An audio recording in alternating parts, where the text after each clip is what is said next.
നിങ്ങളിപ്പോൾ ഈ കാണുന്ന വിൻ്റർ എന്ന് പറയുന്ന സിനിമയെക്കുറിച്ച് ഞാൻ റിവ്യൂ ഇട്ടപ്പം ചില വീഡിയോസും കൂടെ അഡീഷണലായിട്ട് ഇട്ടായിരുന്നു. എന്നാൽ എൻ്റെ മറ്റു ചില സുഹൃത്തുക്കൾ പറഞ്ഞു ഒരുപക്ഷെ കോപ്പിറൈറ്റ് ഇഷ്യൂസ് വരാൻ ചാൻസ് ഉണ്ട്. അതുകൊണ്ട് ഞാനത് ഡിലീറ്റ് ചെയ്ത് റീ അപ്ലോഡ് ചെയ്യുകയാണ്. ആ വീഡിയോ ആണ് നിങ്ങൾ കാണാൻ പോകുന്നത്. അപ്പോൾ ഓക്കെ, കണ്ടു നോക്കിയിട്ട് ഒന്ന് സപ്പോർട്ട് ചെയ്യുക. ഹായ് ഫ്രണ്ട്സ്, എല്ലാവർക്കും ടീർ ഓഫ് ഫ്രണ്ട്സ് ആൻഡ് എൻ്റർടൈൻമെൻറ്റ് ഏറ്റവും പുതിയ വീഡിയോയിലേക്ക് സ്വാഗതം. നമുക്ക് എല്ലാവർക്കും അറിയാം ബിഗ് ബി എന്ന ഒരു അട്ടാർ ഫിലിമിന് സംഭവിച്ചത് എന്താണ്. അതെ, കാലം തെറ്റി ഒരുക്കി എത്തിയ ഒരു സിനിമയാണത്. അതുകൊണ്ട് തന്നെ അന്ന് അത് തിയേറ്ററിൽ വമ്പം പരാജയമായിരുന്നു. അതോടൊപ്പം തന്നെ എന്നിരുന്നാൽ കൂടി പിന്നെ DVD ഇറങ്ങിയപ്പോഴും പിന്നീട് അതുപോലെ തന്നെ മറ്റുള്ള കാര്യങ്ങളൊക്കെ വന്നപ്പോൾ ബിഗ് ബിയുടെ വൻ ഹൈപ്പ് ഇറങ്ങും. ഒരു പക്ഷേ ഇന്ന് ഈ ഫിലിം ഇറങ്ങുമായിരുന്നെങ്കിൽ വേറെ ലെവലായി തന്നെ. അപ്പോൾ ഓക്കെ, ഇന്ന് അതിൻ്റെ സെക്കൻഡ് പാർട്ട് ഈ വർഷം തന്നെ കാണുമെന്ന് പറയപ്പെടുന്നു. ഓക്കെ, നമ്മൾ സംസാരിക്കാൻ പോകുന്നത് അതുപോലൊരു ഫിലിമിനെ കുറിച്ചാണ്, വിൻ്റർ. നിങ്ങളിൽ എത്ര പേര് അത് കേട്ടിട്ടുണ്ട് എന്ന് എനിക്കറിയത്തില്ല. ഓക്കെ, നമുക്ക് നേരെ ആ സിനിമയുടെ റിവ്യൂയിലോട്ട് പോകാം, ഒപ്പം ഡീറ്റെയിലോട്ട് പോകാം. അപ്പം വീഡിയോയിലോട്ട് പോകുന്നതിന് മുന്നേ ഈ വീഡിയോ ഇഷ്ടപ്പെടുവാണ് മാത്രം നിങ്ങൾ ലൈക്ക് ചെയ്യുക, ഇഷ്ടപ്പെട്ടില്ല ഡിസ്ലൈക്ക് ചെയ്യുക. പിന്നെ നിങ്ങളുടെ വിലയേറിയ അഭിപ്രായം അതെന്ത് തന്നെയാണെങ്കിലും, നെഗറ്റീവായാലും പോസിറ്റീവായാലും പറ്റുമെങ്കിൽ നിങ്ങൾ യൂട്യൂബ് കമൻറ്റ് ബോക്സിൽ ഒന്ന് രേഖപ്പെടുത്തുക. പിന്നെ അതോടൊപ്പം വേറൊരു കാര്യം പറയാനുള്ള, ഈ ചാനൽ നിങ്ങൾക്ക് വാല്യൂഡായി എന്ന് തോന്നുവാണെങ്കിൽ മാത്രം ഒന്ന് സബ്സ്ക്രൈബ് ചെയ്യുക. അപ്പോൾ ഓക്കെ, നേരിട്ട് നമുക്ക് വിൻ്റർ എന്ന് പറയുന്ന ഈ സിനിമയുടെ റിവ്യൂയിലോട്ട് പോകാം. എനിക്ക് കിട്ടിയ റിപ്പോർട്ടുകൾ പ്രകാരം ഈ വിൻ്റർ എന്ന് പറയുന്ന ഈ ചലച്ചിത്രം 2003 ഈ ചലച്ചിത്രം പൂർണ്ണമായിട്ട് ഷൂട്ട് ചെയ്ത് കംപ്ലീറ്റ് ആക്കി വെച്ചിരുന്നതാണ്. പക്ഷേ എന്നിരുന്നാൽ കൂടി ഈ ചിത്രം റിലീസ് ചെയ്തത് ഏകദേശം ഒരു 6 വർഷത്തോളം പിന്നിട്ട് 2009 അതിൻ്റെ കാരണങ്ങൾ എന്തൊക്കെയാണെന്ന് ചോദിച്ചാൽ ടെക്നിക്കൽ ഫിനാൻഷ്യൽ പരമായിട്ടുള്ള ബുദ്ധിമുട്ടും മറ്റുള്ള കാര്യങ്ങളൊക്കെയാണ്. പക്ഷേ അത് തിയേറ്ററുകളിൽ എത്തിയപ്പോഴും വമ്പം പരാജയമായിരുന്നു.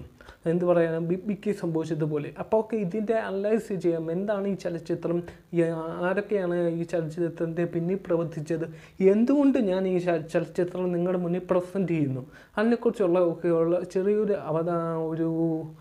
ഡീറ്റെയിലിംഗ് ഞാൻ ഇപ്പോൾ പറഞ്ഞുതരാം.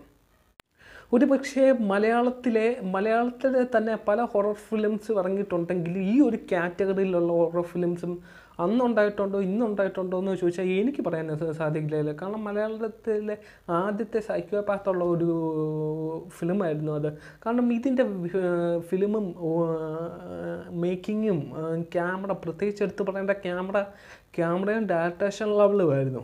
ഇത് രണ്ടും വേറെ ലെവലായിരുന്നു. Hollywood touch. ഇതിനകത്ത് നമ്മുടെ മലയാളികളുടെ ആണോ എന്ന് തോന്നിക്കുന്നതെന്ന് പറഞ്ഞ ഒരു സോങ് വരുന്നുണ്ട്.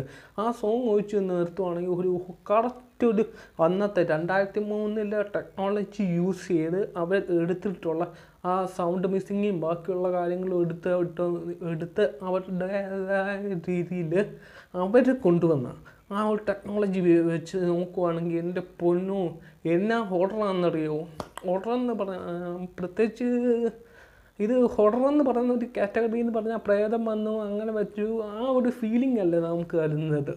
ഇത് എടുത്തു പറയാൻ എന്താണെന്ന് പറഞ്ഞാൽ ഇതിനകത്ത് നായകനായിട്ട് വന്നിരിക്കുന്നത് നമ്മുടെ ജയറാമും നായികയായിട്ട് വന്നത് ഭാവനയുമാണ്. ഇവരെക്കാൾ ഉപരി മോർ ദാൻ ദാറ്റ് ഇതിൻ്റെ ഡയറക്ടറായിട്ട് വന്നിരിക്കുന്നത് ദീപു കരുണാകരനാണ്. ഒരു പക്ഷേ ദീപു കരുണാകരനെ നിങ്ങൾ പലർക്കും അറിയുന്നവരുണ്ടായിരിക്കാം, അറിയാത്തവരുണ്ടായിരിക്കാം. അദ്ദേഹത്തെ അറിയാത്തവർക്ക് വേണ്ടി അപ്പം ഞാൻ പറയുന്നു, ക്രേസി ഗോപാലൻ, അതോടൊപ്പം തന്നെ ഫയർമാൻ ഓൺ മിഷൻ, പിന്നെ തേജാബായ് ആൻഡ് ഫാമിലി, ഈ 3 സിനിമകളൊക്കെ അദ്ദേഹത്തിൻ്റേതാണ്. പിന്നെ വേറൊരു സിനിമയും കൂടെ വിട്ടുപോയി, കരിങ്കുന്നം 6. ഈ ചിത്രത്തിൻ്റെ ഫസ്റ്റ് സീനിൽ തന്നെ കാണിക്കുന്ന കുട്ടികളുടെ അതായത് കരുത്തുണ്ടല്ലോ, കണ്ട് ഇത്രയും ഭാവം ഓരോ കൊച്ചു കുഞ്ഞുങ്ങളുടെ കരുത്തുകൾ ഇങ്ങനെ കണ്ടിച്ചു പോകുന്ന ഒരു റിപ്പർ മോഡൽ ഒരു കേസിനെ പെടുത്തുന്ന ഒരു കേസുമായിട്ട് ബന്ധപ്പെട്ട ഒരാളുടെ പുറകെ നടക്കുന്നതും പിന്നീട് ആ കൊലപാതകയെ കണ്ടെത്തി ആ കൊലപാതകയെ കൊന്നുകളയല്ല ആക്സിഡൻ്റ് അദ്ദേഹം മരിച്ചു പോകുന്നു. പിന്നീട് അതിനുശേഷമാണ് ജയറാമിനെ കാണിക്കുന്നത്. അദ്ദേഹത്തിൻ്റെ കുടുംബം വേറൊരു സബ്ജക്റ്റുമായിട്ട് ബന്ധപ്പെട്ട് അത് ഞാൻ ഡീറ്റെയിലായിട്ട് പറയുന്നില്ല. വേറെ ചില കാര്യങ്ങളാൽ അദ്ദേഹത്തിൻ്റെ കുടുംബം വേറൊരു സ്ഥലത്തിലോട്ട് മാറിപ്പോകുന്നു. ഈ കഥ, ഈ പ്ലോട്ട് മൊത്തത്തിൽ നടക്കുന്നത് ഇന്നത്തെ തെലുങ്കാനയുടെ ഒരു സാങ്കല്പിക ഗ്രാമത്തിലാണ്. ഇതിൻ്റെ ഓരോ ഫ്രെയിംസും ഹൊറർ കാറ്റഗറി ആയിരുന്നു. അപ്പോൾ നമ്മൾ പറഞ്ഞു കഴിഞ്ഞാൽ കുഞ്ഞിലേന്നല്ല, ഏകദേശം ഒരു 10 +2 കഴിഞ്ഞതിന് ശേഷമാണ് ഞാൻ ഈ ഫിലിം ഒന്ന് കാണുന്നത്. അതും നൈറ്റിലെന്നല്ല, ഏകദേശം കുഴപ്പമില്ലാത്ത രീതി. അന്ന് DVD ഇട്ടായിരുന്നു കണ്ടത്. എൻ്റെ മുന്നേ പകലായിട്ട് പോലും നല്ല രീതി ഞാൻ പേടിച്ചു കേട്ടോ. കാരണം എന്തെന്ന് പറഞ്ഞാൽ അതാണ് ആ സിനിമയുടെ മേക്കിംഗ് ലെവൽ. നിങ്ങളൊന്ന് ആലോചിക്കണം, 2003 ഈ സിനിമ മേക്ക് ചെയ്തത്. ഇറങ്ങിയത് 2009.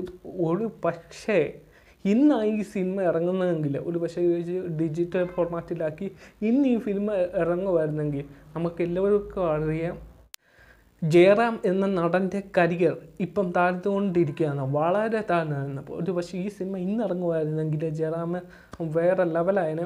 ജയറാം എന്നല്ല, അദ്ദേഹത്തിൻ്റെ കരിയർ ഒന്നുകൂടെ അങ്ങ് ഉയർന്നു പോകാനും. കാരണം അത്രയ്ക്ക് നല്ല, എന്താണ് ഹൊറർ അല്ലെ എന്താണ് സൈക്കോപാത്ത് ഫിലിംസ് എന്നൊക്കെ പറഞ്ഞ് ഫസ്റ്റ് മലയാളികളെ പരിചയപ്പെടുത്തിയ ഫിലിമാണ് ഇത്.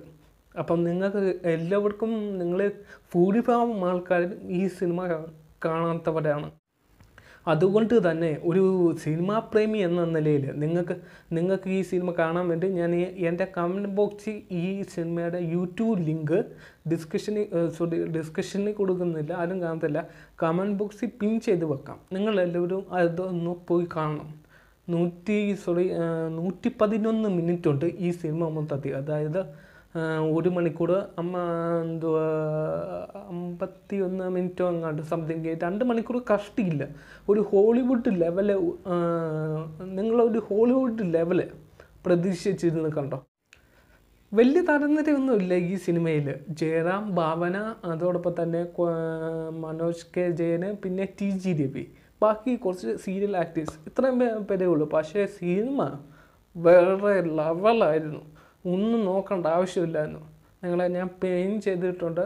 പറ്റുമെങ്കിൽ നൈറ്റ് കാണുക, നിങ്ങൾ പേടിക്കാതിരിക്കത്തില്ല. അപ്പോൾ ഓക്കെ, ഞാൻ ഒരുപാട് പറയുന്നില്ല ഈ സിനിമയെക്കുറിച്ച്. പിന്നെ വേറൊരു കാര്യം, നിങ്ങൾ അമിതമായിട്ട് പ്രതീക്ഷിച്ചാലും കുറഞ്ഞ് പ്രതീക്ഷിച്ചാലും നല്ലൊരു ഔട്ടായിരിക്കും നിങ്ങൾക്ക് കിട്ടുന്നത്. കാരണം അത്രയ്ക്ക് നല്ലൊരു സിനിമയാണ് ഇത്.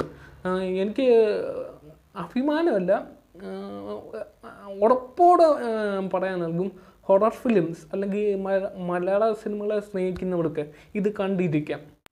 അപ്പോൾ ഓക്കെ, ഞാൻ എൻ്റെ ഈ വീഡിയോ ഒന്ന് വൈൻഡപ്പ് ചെയ്യുകയാണ്. It's me Tinu Varghese, T reference and entertainment. Peace out.